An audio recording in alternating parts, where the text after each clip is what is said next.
বিভক্তি নয়, একসাথে দেশ গড়তে প্রতিপক্ষ রাজনৈতিক দলগুলোকে আহ্বান জানিয়েছেন জামাত ইসলামীর আমির ডাক্তার শফিকুর রহমান। এদিকে এনসিপি আহ্বায়ক নাহিদ ইসলাম বলেছেন, একটি দল আতঙ্কের পরিস্থিতি তৈরি করছে, তবে জনগণ এবার ভোট নিয়ে কোনো ধরনের জোর জবরদস্তি মেনে নেবে না। বুধবার নিজ আসনে নির্বাচনী প্রচারণার সময় 11 দলীয় জোট নেতারা এসব কথা বলেন। নাবিল জাহাঙ্গীরের রিপোর্ট। নিজ আসন ঢাকা 15-র কাফরুল এলাকায় বুধবার নির্বাচনী প্রচারণায় ব্যস্ত সময় পার করেন জামাত ইসলামীর আমির ডাক্তার শফিকুর রহমান।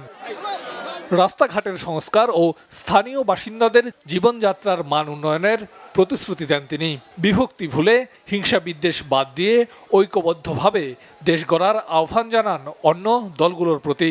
আমরা আলহামদুলিল্লাহ এই এলাকা নিয়ে একটা রূপকল্প আমরা তৈরি করেছি এবং সবাইকে নিয়েই আমরা সমাধান করব। আপনারা দোয়া রাখবেন। সারা বাংলাদেশকেই আমরা চাই ন্যায় এবং ইনসাফের ভিত্তিতে একটা ফরওয়ার্ড লুকিং বাংলাদেশ হিসাবে নিয়ে সামনে এগিয়ে যেতে। পিছন নিয়ে আমরা আর কামড়াকামড়ি করতে চাই না, আর জাতিকেও আমরা বিভক্ত করতে চাই না। আমরা সবাই মিলেমিশে ইনশাল্লাহ সামনে আগাতে চাই।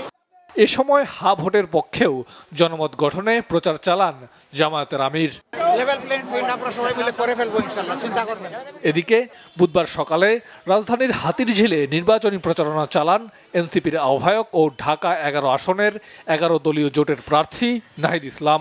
যদি মনে করে এবারে নির্বাচন আসলে দখল করে গায়ের জোরে আসলে জিতে আসবে, এইটার কোনো সুযোগ থাকবে না। কারণ মানুষ এইবার কিন্তু 5ই আগস্টের পরে, অভ্যুত্থানের পরে মানুষ অনেক বেশি সচেতন। আমাদের বিভিন্ন জায়গায় কর্মী সমর্থকদের ভয়ভীতি দেখানো হচ্ছে, আতঙ্ক তৈরি করা হচ্ছে। আমরা কেউই এখানে শত্রু না, ফলে এখানে আসলে এই সহিষ্ণুতা থাকা উচিত। এটাই গণতন্ত্র। সবাই যার যার মত প্রকাশ করবে, জনগণ সিদ্ধান্ত নেবে 12ই ফেব্রুয়ারি। এ সময় পক্ষপাতিত্বের অভিযোগ তুলে গণমাধ্যমের সমালোচনা করেন নাহিদ ইসলাম। নাবিল জাহাঙ্গীর, বাংলা ভিশন, ঢাকা।